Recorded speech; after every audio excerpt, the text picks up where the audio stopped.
only show an act of kindness or perform an act of kindness when the camera is on them. You lack integrity.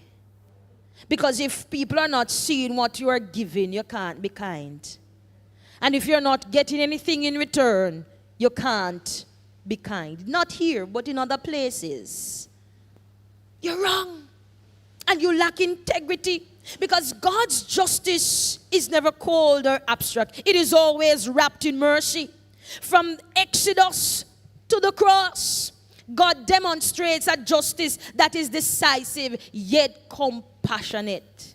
A justice that acts firmly against oppression while protecting the vulnerable. Brothers and sisters, in liberating Israel from Egypt, God confronted the Pharaoh's injustice with power, yet guided the people tenderly through the wilderness. And don't forget that the people were ungrateful, that they continued to forget where God was bringing them from. They continued to forget each act after act, yet God continued to show compassion. Our kindness to others is not dependent on how the other person is, but because of who God is and God's character.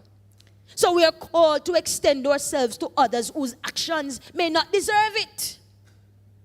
Because it is this God-given ability and the other-driven capacity to extend ourselves to those whose actions may never deserve it. And some of you will say, but boy, some people hard for love and they're ungrateful. And we say ungratefulness is worse than wobia.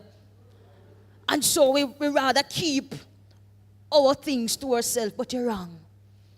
And you lack integrity. It is not about you, but it's about God's people responding to a call to serve and serve those who are vulnerable. They may never say thank you, but you're still called to show compassion. Because in Christ, God's justice reaches its ultimate expression. Sin and death are confronted, yet mercy enters the courtroom of human history, offering pardon, restoration, and reconciliation. My brothers and sisters, this mercy ensures that justice never loses its human face. It reminds us that the law is not merely a mechanism of punishment or social control. It is a covenantal care and call to care for others as God cares for us. Not some, but all.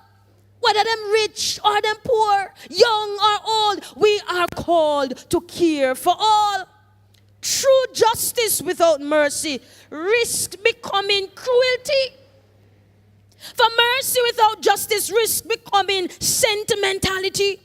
And together they reflect the character of God and shape the integrity of those who follow him. We are called to love kindness. In practical terms, this means that pursuing integrity requires covenantal kindness. It demands a faith that recognizes the humanity of the oppressed, advocates for the powerless, and intervenes where systems are broken. Kindness in God's economy, it is not optional. It is the evidence that justice is lived relationally, not just legally.